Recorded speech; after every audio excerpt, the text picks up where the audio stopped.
Sometimes, sometimes కాదులే most of the times లైఫ్‌లో expertise, seniority, experience కంటే కన్సిస్టెన్సీ, ఇంటెన్సిటీ అనేవి చాలా ఇంపార్టెంట్ అవుతాయి. నా దగ్గర ఒక ఎగ్జాంపుల్ కూడా మా హెర్బల్ లైఫ్‌నే తీసుకుందాం. ఇందులో 'చరణ్‌జిత్ సింగ్' అని ఒక ఆయన ఉంటారనమాట. ఆయన ఇన్‌స్టాగ్రామ్ హ్యాండిల్ కూడా 276K ఫాలోవర్స్ అట్లా ఉంటుంది. 'చరణ్‌జిత్ ఫిట్ కోచ్' అని. అయితే ఆయన ఒకానొక టైంలో ఏవియేషన్ కంపెనీలో జాబ్ చేస్తూ ఉండేవాడు. ఆయన బాస్ అన్నారు, "మా ఇంటికాడ హెచ్ఓఎం హెర్బల్ లైఫ్ ఆపర్చునిటీ మీట్ ఒకటి జరుగుతుంది. నువ్వు వెళ్ళు" అన్నారు. సో ఆయన వెళ్ళాడు. "యెస్ బాస్" అన్నాడు. వెళ్ళాడు. సరే మొత్తం ఆ మీట్ అయిపోయింది. ఆపర్చునిటీని తీసుకున్నాడు. ఆయన తీసుకున్న తర్వాత నుంచి సో ఆయనకి నచ్చింది. ఆపర్చునిటీని తీసుకున్నాడు. కంపెనీని, ఆయన బాస్‌ని బలంగానే నమ్మాడు. So he started showing up every day. Good ఇంటెన్సిటీతో చేస్తున్నాడు వర్క్ అనేది.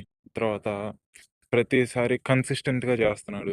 ఆయన రోజు రోజు హెల్తీగా మారుతున్నాడు. Guess who's at the top? The boss? No. Charanjit is in the top. ఆయన ఇండియాలో టాప్ 1, వరల్డ్‌లో top 8 or something like that. But the boss top 50లో కూడా లేడు. Because they are not consistent.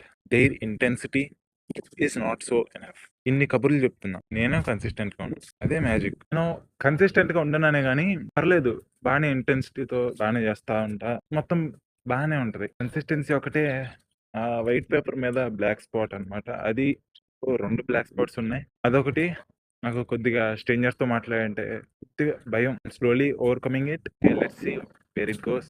And that's it. Next వీడియోలో కలుసుకుందాం.